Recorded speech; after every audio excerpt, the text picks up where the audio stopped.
Avec des épisodes de canicule de plus en plus fréquents, une année 2019 torride, l'agriculture se transforme. C'est pour vous, Fanny, restez avec nous. Au point, Jean-Pierre, que les vaches pourraient peu à peu disparaître au profit des chameaux.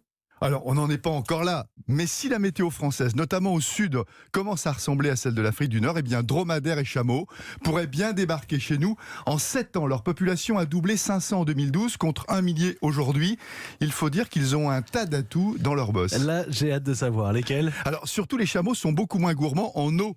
Ils se contentent de 20 litres par jour contre 100, c'est-à-dire 5 fois plus pour la vache.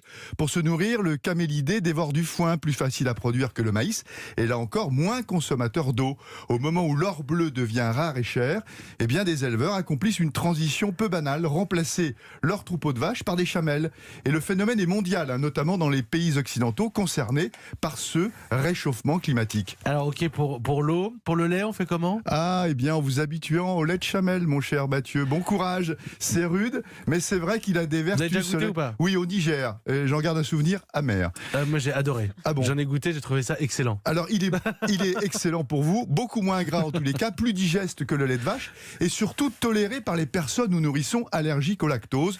Un bon point encore pour le chameau. Alors l'eau, le lait, puis quoi encore ? Eh bien bim, la vache va encore perdre des points face aux chameaux ou dromadaires car ce sont des bosseurs et n'y voyez pas un jeu de mots à 2 balles. Dans le sud, ils jouent les cadors pour débroussailler la garrigue, évitant ainsi des départs de feu. Dans les vignes ou les champs pour labourer la terre, ils sont plus à l'aise, plus costauds que les chevaux de trait ou les bœufs. Enfin, sur la côte atlantique, ils sont utilisés pour nettoyer les grandes plages de l'océan. Le sable, ils connaissent les chameaux, eux qui sillonnent le Sahara de long en large. Ils ont la particularité de ne pas s'enfoncer, donc ils sont un précieux renfort pour aider à ramasser par exemple les déchets qui souillent le littoral. Bon. Et j'ai interrogé des chameaux. Ils sont très contents de venir. Contrairement aux idées reçues, ils s'acclimatent bien ici. Ni trop chaud, ni trop froid. Et puis en France, il n'existe pas encore d'abattoir certifié. Donc ils sont sûrs de vivre longtemps et de ne pas finir en viande hachée pour hamburger, comme dans les pays du Golfe Persique. Enfin, cela va peut-être pas durer si demain, il n'y a plus de vaches. Alors je vais tout vous dire, j'ai pu goûter du chameau. Et c'est excellent aussi.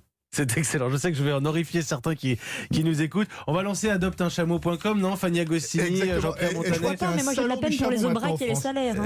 On peut les faire cohabiter peut-être avec vos bovins en Auvergne, ma chère Fanny. Merci beaucoup, Jean-Pierre Montanet. C'était En attendant demain.